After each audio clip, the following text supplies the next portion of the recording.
आज का हमारा टॉपिक है speech problem in children with hearing impairment. ये हमारे टॉपिक का नाम है। इसमें सब टॉपिक है speech errors in children with hearing impairment.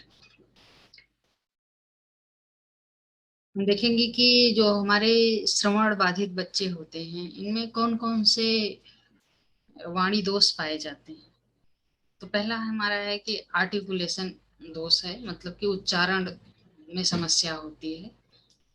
फिर वॉइस प्रॉब्लम, फिर एरर इन सुप्रासेगमेंटल्स, स्पीच इंटेलिजिबिलिटी। ये चार हैं, हम चारों को एक एक करके देखेंगे। पहले आता है आर्टिकुलेशन एरर्स, उच्चारण दोष। इसको हम देखेंगे कि यह है कि यह सामान्यतः स्वर, व्यंजन एवं संयुक्त स्वर में होते हैं। मतलब कि हमारा जो वॉवेल्स है और कॉन्सोनेंट एंड डिप्थोंग है उसमें देखा जाता है। इसमें व्यंजन दोष ज्यादा देखे जाते हैं। जो व्यंजन होता है स्वर और संयुक्त स्वर की अपेक्षा जो व्यंजन दोष होता है वो सबसे ज्यादा देखा जाता है। फिर है कि वोवेल्स एरर में का उच्चारण ओरल कैविटी के मुख खोलने, ओठों को गोलाकार करने, जीभ के स्थान ऊंचाई पर निर्भर करते हैं। मैंने पहले जब बताया था कि क्लासिफिकेशन ऑफ वोवेल्स, तो उसमें मैंने बताया था कि उसमें होठों के ऊंचाई के आधार पर और होठों के उस पे जो है उसका जीभ का आकार कैसा बनता है जब हम वॉवेल्स का उच्चारण करते हैं, यानी स्वर का उच्चारण करते हैं, तो किस आकार से हमारे जो मुंह का आकार बनता है, उससे गोला आकार बनता है कि हमारा अंदर से निकलता है, तो वो उस आधार पर हम देखते हैं। फिर इसमें जो है कि अलग अलग दोष, जो आर्टिकुलेशन दोष होते हैं, तो उसमें वॉवेल्स एंड कॉन्सोनेंट दोनों अलग अलग होते हैं। कभी कभी जो बच्चे होते हैं ना, वो स्टूडेंट कंफ्यूज हो जाते हैं कि एक ही दोष वो मानते हैं, जैसे कि स्वर है, स्वर व्यंजन को दोनों को एक ही में जोड़ते हैं, लेकिन दोनों वॉवेल्स अगर है, वॉवेल्स आ रहा है तो वॉवेल्स में अलग होता है और जो कॉन्सोनेंट है उसमें अलग होता है। तो ये हमें बहुत ध्यान से देखना पड़ता है। तो हम पहला देखेंगे सब्स्टिट्यूशन ऑफ वॉवेल्स। आपने सोडा का नाम सुना होगा। सोडा का नाम आपने सुना होगा कि सब्स्टिट्यूशन, ओमिशन, डिस्टोर्शन और एडिशन। तो उसमें वॉवेल्स में हमें देख लेते हैं। कॉन्सोनेंट में वो आता है और इसमें वॉवेल्स में आता है कि सब्स्टिट्यूशन ऑफ वॉवेल्स से विभिन्न वॉवेल्स के उच्चारण के समय बच्चे जीभ को केंद्रित स्थिति में उपयोग करते हैं, जिससे सब्स्टिट्यूशन एरर देखे जाते हैं। जैसे बेट और बैट, तो बेट बैट बोलना है तो बेट बोलते हैं, क्योंकि बैट जो है सही उच्चारण है, लेकिन वो वॉवेल को वॉवेल में ही वो उच्चारित करते हैं। तो जो कि ए भी वॉवेल है और ई भी वॉवेल है, तो दोनों को जो है बैट है तो बेट कहते हैं। फिर है डिप्थोंग। जो डिप्थोंग का एरर होता है उसको, कि इसमें स्वर के बदले में वो संयुक्त स्वर का जो है उपयोग करते हैं। जैसे कि अगर स्वर है तो उसमें क्या है कि संयुक्त स्वर, जो संयुक्त स्वर है उसमें उसका उपयोग करते हैं। जैसे बीडी बेड होता है, लेकिन वो क्या बोलेंगे, बीड, बीड ऐसा बोलते हैं। फिर एडिशन ऑफ वॉवेल्स, इसमें एक अतिरिक्त स्वर को जोड़ देते हैं। स्वर ही जोड़ते हैं। आप अगर व्यंजन की बात करेंगे तो हाँ व्यंजन जुड़ता है, लेकिन यहाँ क्या है, मैं वॉवेल्स की बात कर रही हूँ, तो इसमें वॉवेल्स ही जोड़ेगा बच्चा। अगर वॉवेल्स एरर है उसके पास तो वॉवेल्स जोड़ेगा। मतलब कि प्ले है, उसको प्ले बोल रहा है तो वो बोलेगा प्ले, प्ले, तो ऐसा बोलेगा। प्ले जो है शुद्ध है, लेकिन उसमें क्या कर रहे हैं, वो एक जोड़ देगा। Releasing extra air before A vowel, इसमें क्या है कि शब्द बोलने में स्वर से पहले अधिक हवा निकलती है, यह मुक्त ह ध्वनि के रूप में होती है। जैसे कि आप कभी कभी देखते हैं कि जब कोई बच्चा बोलता है तो हट, एट, मतलब कि वो एट ही वो सुनाई जो हमें देगा, वो एट सुनाई देगा। एट है तो हेट, मतलब कि उसमें क्या करता है, अधिक हवा निकलती है, तो अधिक हवा के साथ क्या है, ह जुड़ जाता है, और ज्यादातर ये ह ध्वनि जो होती है उसी में होती है। एड बोलना है तो हेड, तो ऐसे ही बच्चा जो है उच्चारण करता है। तो इसमें आता है in appropriate duration of the वॉबल्स, कि वॉबल्स के ड्यूरेशन का अन्य उपयुक्त तरीके से उपयोग करना, जैसे कम समय में या अधिक समय के साथ स्वर का उपयोग करना। कभी कभी हम देखते हैं कि जब बच्चा बोलता है तो कोई कोई बहुत जल्दी, कुछ कुछ बच्चे में ऐसी समस्या होती है कि कोई चीज बहुत जल्दी बोलने की पड़ी होती है उन्हें, और कुछ बच्चे जो होते हैं कि बहुत कम समय में वो तुरंत बोल देते हैं।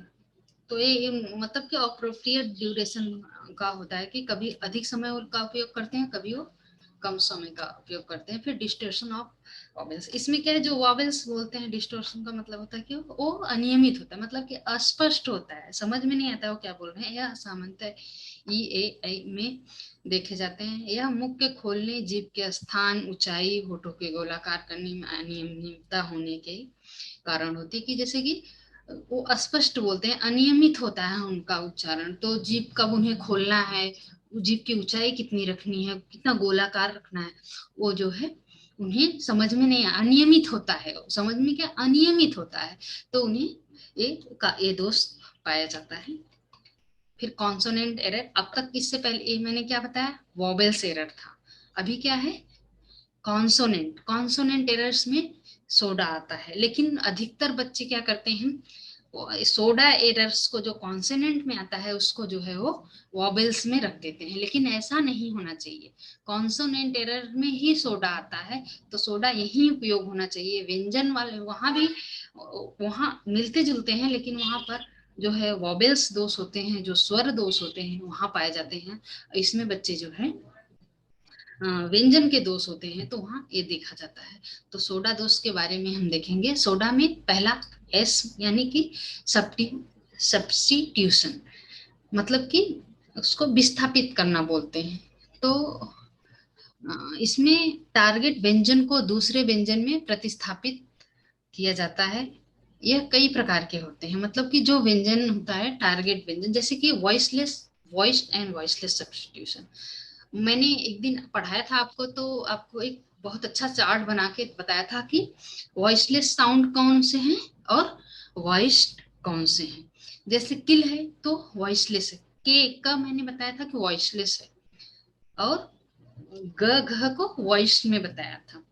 तो बच्चा जो है वॉइस को वॉइसलेस में और जो है वो कन्वर्ट कर देता है। यहाँ देखिए मैंने आपको वहाँ वॉबल्स में मैंने क्या बताया, ये बात मैं बार बार बोल रही हूँ कि वॉबल्स में वहाँ हम देख रहे थे कि वॉबल्स दोस्त थे, मतलब कि स्वर के दोस्त थे। अभी इसमें क्या है, व्यंजन दोष है, मतलब कि किल बोलना है तो बच्चा क्या बोलता है, गिल बोलता है, मतलब कि वॉइसलेस को वॉइस में वो कन्वर्ट कर देता है। पेट बोलता है बेट है, पेट है। तो ऐसे जो है अलग अलग से आप, मैंने दो एग्जांपल रखे, आप बहुत सारे एग्जांपल्स जो है अलग अलग रख सकते हैं। फिर है कॉन्सोनेंट, इसी में सब्स्टिट्यूशन में ही आता है कि नेजल ओरल सब्स्टिट्यूशन।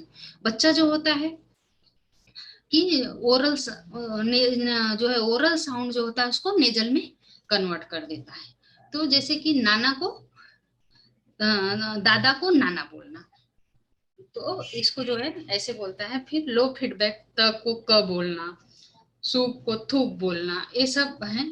तो अलग अलग सब्स्टिट्यूशन में होता है। सब्स्टिट्यूशन में कई आते हैं हमारे, तो जैसे हमने आगे बात की कि हाँ, ये वॉइसलेस की बात की, और नेजर रोलर की बात की, लो फीडबैक सब्स्टिट्यूशन की बात की। तो इसमें पहले वाले में ये आते हैं। फिर ओमिशन, ओमिशन का मतलब कि यह इस तरह के दोष में व्यंजन को विलुप्त कर दिया जाता है, और यह सामान्यतः शब्द के प्रारंभिक या अंतिम में होता है। जैसे कि बच्चा जो होता है जब कोई भी कोई शब्द ओमिट कर देता है, ओमिट का मतलब क्या होता है कि ओमिट करना का मतलब होता है कि जैसे कि कोई चीज को जो है बच्चा जो है उसे छोड़ देता है। तो जैसे पैट को एट, एट बोलना है तो पैट, तो वो जो क्या करता है ओमिट कर देता है, मतलब कि छोड़ देना है। फिर है कि डिस्टोर्शन आगे आएगा। डिस्टोर्शन, डिस्टोर्शन में अस्पष्ट, जब कोई भी यह व्यंजन के उच्चारण के समय बहुत अधिक या बहुत कम या दीर्घ काल तक आर्टिकुलेटरी संबंध के कारण होता है। मतलब कि जब बच्चा बोलता है तो क्या करता है कि अस्पष्ट बोलता है, समझ में नहीं आता है, इसे डिस्टोर्शन कहते हैं। एडिशन, इसमें बच्चा ऐड कर देता है। एडिशन एरर्स में बच्चा जो है कुछ ऐड कर देता है, जैसे बुक है तो उसको बुका, तो उसने क्या किया, पहले ऐड कर दिया। फिर इसके मैंने सोडा के फुल फॉर्म में एग्जामिनेशन में पूछे जाते हैं कि एस का मतलब क्या होता है, ओ का मतलब क्या होता है, डी का क्या होता है, ए का क्या होता है। आपको सोडा दे दिया जाएगा, बोलेंगे पूरा नाम लिखो, तो आप इसे, वेरी इंपॉर्टेंट है एग्जाम के दृष्टि से, तो ये आप कर सकते हैं। फिर हमारा आ गया वॉइस प्रॉब्लम। वॉइस प्रॉब्लम में जो है हमारा आता है कि पिच, लाउडनेस और क्वालिटी। तो हमें पिच प्रॉब्लम होती है, लाउडनेस बच्चों में प्रॉब्लम होती है, फिर जो है कि क्वालिटी की प्रॉब्लम होती है। पिच प्रॉब्लम में तीन चीज आता है, एंड्रोफोनिया, पबरफोनिया और मोनोफोनिया, तीन चीज आती है इसमें। इसमें क्या होता है, जो एंड्रोफोनिया होती है इसमें हाई पिच की आवाज जो है वो लो पिच में कन्वर्ट हो जाती है, तो जैसे कि महिला की आवाज पुरुष जैसी हो जाती है। फिर पवरफोनिया में ऐसे क्या होता है, लो पिच की आवाज हाई पिच में कन्वर्ट होती है। पहले में क्या आया एंड्रोफोनिया में, कि हाई पिच की आवाज लो पिच में होती है, बदल जाती है। लेकिन पवरफोनिया में आता है कि जो लो पिच की आवाज है वो हाई पिच में बदल जाती है, जैसे कि पुरुष की आवाज महिला की आवाज। तो ये हो गया। फिर मोनोपिच, इसमें क्या है, व्यक्ति की आवाज किसी प्रकार का उतार चढ़ाव नहीं होता, एकदम उसमें कोई लय नहीं होता, एक सुरे से वो बोलता जाता है बोलता जाता है, तो उसमें कोई भी उतार चढ़ाव नहीं होता है, तो मोनोपिच कहते हैं। फिर आती है हमारी लाउडनेस। लाउडनेस की हम बात करते हैं तो ये सबसे ज्यादा श्रवण बच्चों, बाधित बच्चों में होते हैं, क्योंकि उनको वाणी दोष ही होता है, उन्हें लाउडनेस की कमी श्रवण बाधित बच्चों में जो है वो पाई जाती है। कभी कभी लाउडनेस बहुत ही कम होती है, क्योंकि उसमें जब वो कोई चीज बोलते हैं तो एयर ज्यादा, हवा ज्यादा लेते हैं, तब जाकर बोलते हैं। फिर है क्वालिटी। क्वालिटी की बात हम, हाँ तो हाँ मैं इसमें सॉरी, तो इसमें जो तीन चीजें इसमें भी आती हैं, माइक्रोफोनिया, डीफोनिया और एफोनिया। हम सभी जानते हैं कि जो है कि हम 20 से 20,000 हर्ट्ज तक की ध्वनि जो है सुन पाते हैं, तो इसमें तीन चीज की होती है। एफोनिया जो है कि माइक्रोफोनिया में 20,000 के हर्ट्ज के आसपास तक की होते हैं, व्यक्ति में इस प्रकार के दोष होते, मतलब कि जिनकी आवाज इतने तक बच्चे सुन सकते हैं। फिर एफोनिया है, एफोनिया में इसमें आवाज गले से ही बाहर नहीं उतरती है। फिर क्वालिटी आ जाती है हमारी, हाँ हाँ, इस पे पिच का हमने किया कि एंडोफोनिया, पबरफोनिया और मोनोपिच, ये हमने बता दिया। फिर लाउडनेस प्रॉब्लम में माइक्रोफोनिया, डीफोनिया और एफोनिया। ये है माइक्रोफोनिया में मैंने ये बताया कि जो है आवाज होती है हमारी, आवृत्ति जो है 20,000 हर्ट्ज के आसपास होती है। व्यक्ति में इस प्रकार के दोष जो है देखा जाता है, जो लोग को उनकी आवाज वहां तक नहीं होती है। फिर डीफोनिया, डीफोनिया का मतलब होता है कि जब कोई व्यक्ति 20 हर्ट्ज की आवृत्ति से कम बोलता है, मतलब कि तो जाके, क्योंकि 20 से हम 20,000 हर्ट्ज तक सुनते हैं, तो जब उससे कम बोलता है तब जो है होती है। फिर एफोनिया, इसमें व्यक्ति की आवाज उसके गले से ही बाहर नहीं निकलती। आप देखते होंगे एफोनिया में का मतलब है कि जब कोई व्यक्ति कभी कभी बोलता है तो कुछ बोलना चाहता है, लेकिन आवाज जो होती है उसकी बाहर नहीं निकलती। फिर क्वालिटी प्रॉब्लम आता है, इसमें कई तरह के हैं, हाइपरनेजालिटी, ब्रीथनेस, हार्श वॉइस, हाइपोनेजालिटी, हिस्की वॉइस। तो हम पहले देखेंगे हाइपरनेजालिटी। इसमें क्या है कि जो है कि ऐसे लोग ध्वनि, जो भी कोई ध्वनि होती है, जैसे कुछ होता है कि कभी कभी हम देखते हैं कि कभी कोई व्यक्ति होता है जो हर सभी आवाज को नाक से बोलता है, वो नाक से बोलते हैं, तो उन्हें हाइपर नेजालिटी बोलते हैं। कुछ भी कहना हो वो नाक में ही बोलते हैं, तो सब उसे हाइपर नेजालिटी बोलते हैं। ब्रीथनेस में आता है कि जब बोलने के समय हम व्यक्ति जो है अधिक हवा निकालता है बाहर, हवा जो है बाहर अधिक निकलती है, तो उसे जो है ब्रीथनेस कहते हैं। फिर हार्श वॉइस क्वालिटी आती है। इसमें क्या है, जब कुछ भी व्यक्ति बोलता है ना तो बहुत खींच के बोलता है, और उसकी वाणी में जो है तनाव होता है, या तो वो रफ होती है, टेंशन में बोलता है। जैसे कि कभी कभी हम बहुत टेंशन में बोलते हैं, अरे यार क्या करें, मतलब कि बहुत कोई टेंशन जब होती है तो हार्श वॉइस निकलती है। फिर हाइपोनेजालिटी है, ऐसी जो कि हाइपोनेजालिटी वो हाइपर था, आगे इसमें हाइपोनेजालिटी है कि ये भी दुनिया नाक के माध्यम से बोली जाती है।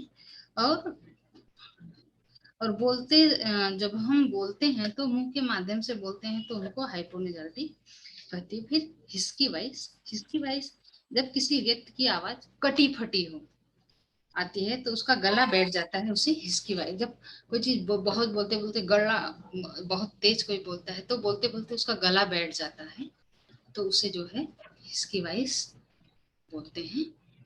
फिर सुप्रा सेगमेंटल के बारे में हमने बहुत सारी बातें कर ली हैं, तो इस पर मैं ज्यादा बातें नहीं करूंगी। क्यों? क्योंकि इसके बारे में हमने आगे लेक्चर लिया हुआ है और बताया हुआ था, तो जिसमें एसेंट आता है और स्ट्रेस, इंटोनेशन, फ्रेजिंग, रेट, ये सब सब बारे में हमने बात कर ली है। एसेंट के बारे में हमने बात नहीं की थी, तो यह आवाज की इंटेंसिटी को बढ़ाने के द्वारा एवं स्ट्रेस में स्लेबल की अवधि को बढ़ाने से उत्पन्न होती है, जो कि स्लेबल होते हैं। जब कोई चीज होता है तो कितने स्लेबल का है उस हिसाब से जो है होता है। स्ट्रेस में हमने बताया था कि जब किसी शब्द पे हम जोर देके बोलते हैं तो उसी स्ट्रेस बोलते हैं।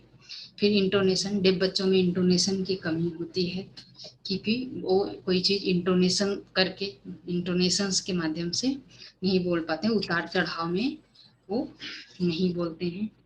फिर फ्रेजिंग है, फ्रेजिंग में भी वो बहुत सारे जो शब्दों को ग्रुप में संग्रहित करता है कि बच्चा समझने में के लिए मदद करता है, लेकिन वो समझने में उन्हें कठिनाई होती है। जैसे कि कोई सेंटेंस है और उसे बोलना है तो वो बोल नहीं पा रहा। जैसे एग्जाम्पल है, बचाओ बचाओ, कोई मुझे बचाओ, तो इतना बड़ा वाक्य फ्रेज अगर है तो बोलने में दिक्कत होती है। फिर रेट ऑफ स्पीच है, मैंने रेट ऑफ स्पीच पर बात की थी कि हमारी रेट ऑफ स्पीच जो है कितना है। जब हम बातचीत करते हैं तो वो हमारी नॉर्मल रेट ऑफ स्पीच 162 से 180 है प्रति मिनट, तो उन्होंने नीचे अगर उससे कम है तो रेट ऑफ स्पीच हमारी कम है, अगर ज्यादा है तो हमारी रेट ऑफ स्पीच फास्ट है।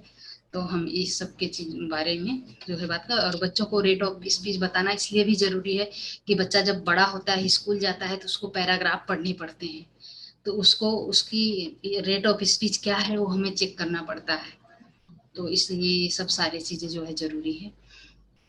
फिर है स्पीच इंटेलिजिबिलिटी, इसमें हम नीचे से देखते हैं 6 5 4 3 1। हम आप देख सकते हैं कि 6 नंबर पे अगर है बच्चा की स्पीच की वाणी की स्पष्टता, इसे बोलेंगे कि बच्चे की वाणी कितनी स्पष्ट है। अगर हम उस हिसाब से बोलते हैं तो इसमें जो है, इसमें अलग अलग एक ग्राफ के माध्यम से मैंने बताने की कोशिश की है कि आप अगर 6 नंबर का बच्चा बोल रहा है तो क्या बोल रहा है आप कुछ भी नहीं समझोगे। फिर है कि can be understood ununderstood for the context and no, 5 number पे भी आप नहीं समझ सकते।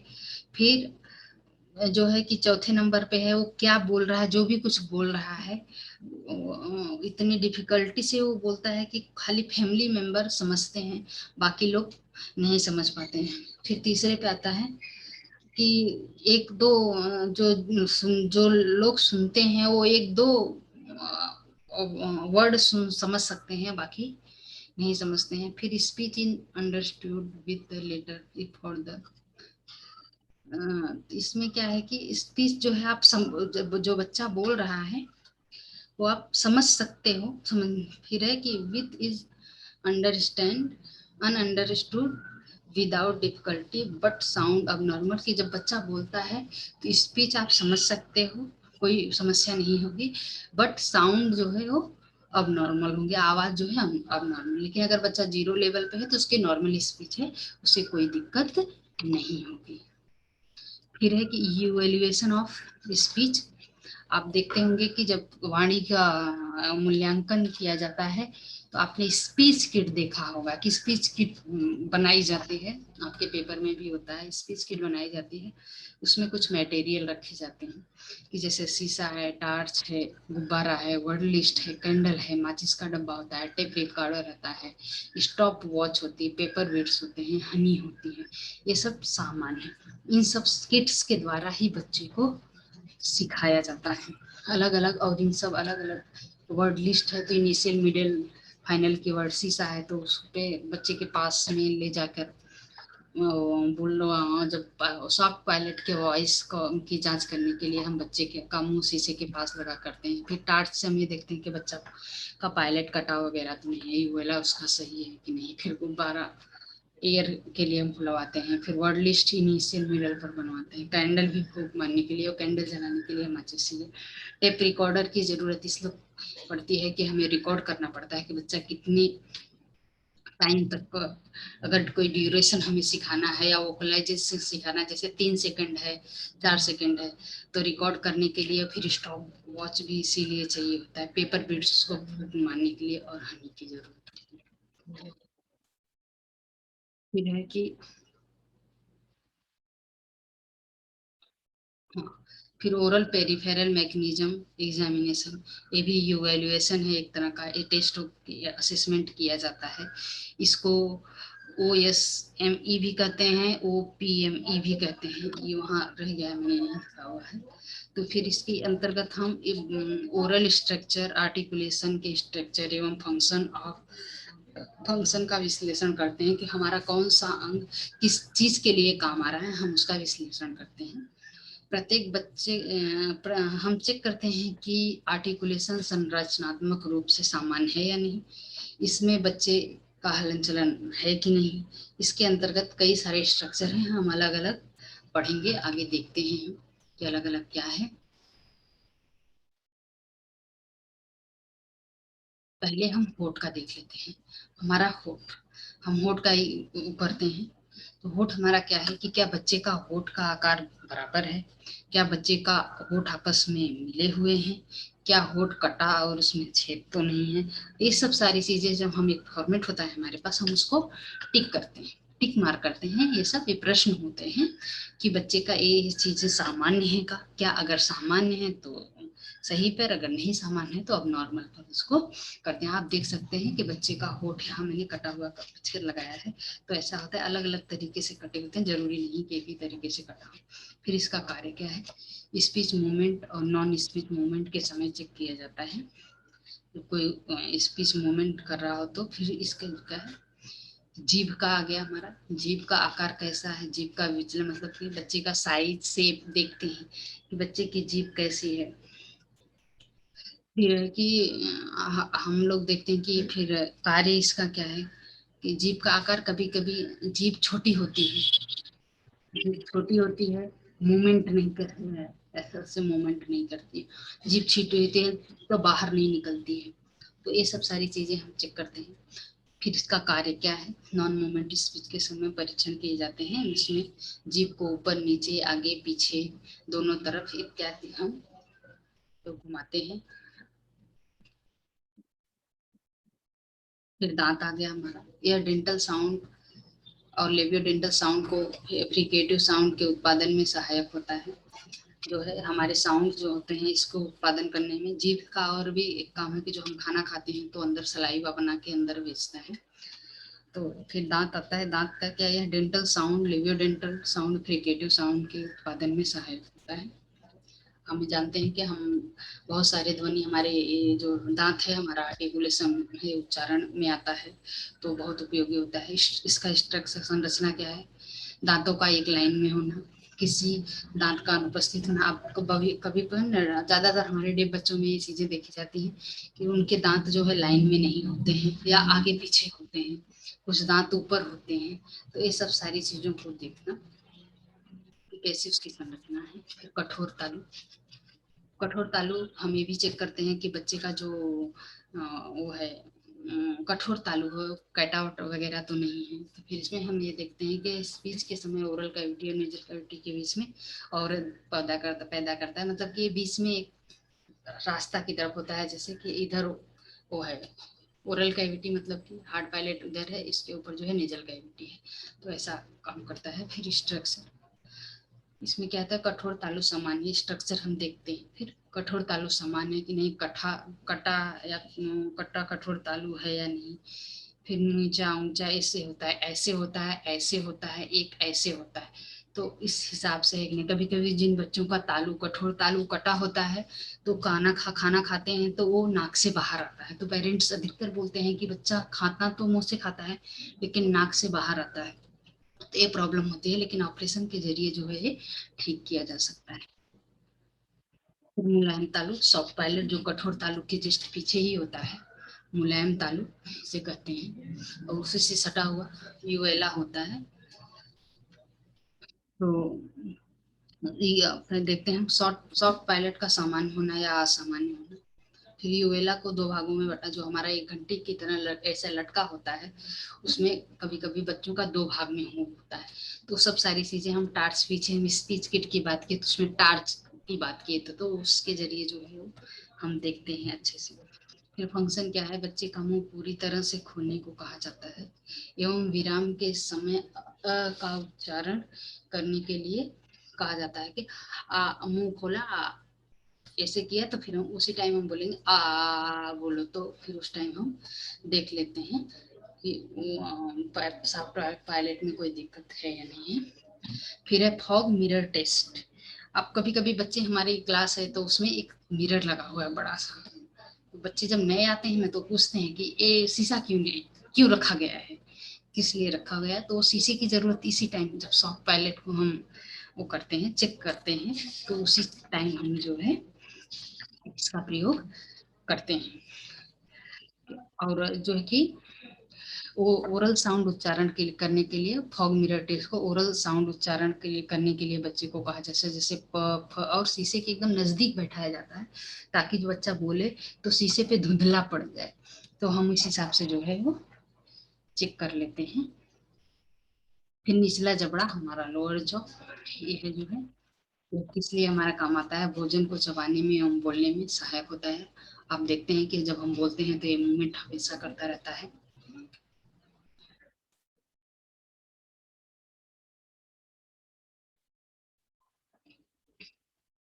Thank you very much. आज का मीटिंग यही पूरा होती है।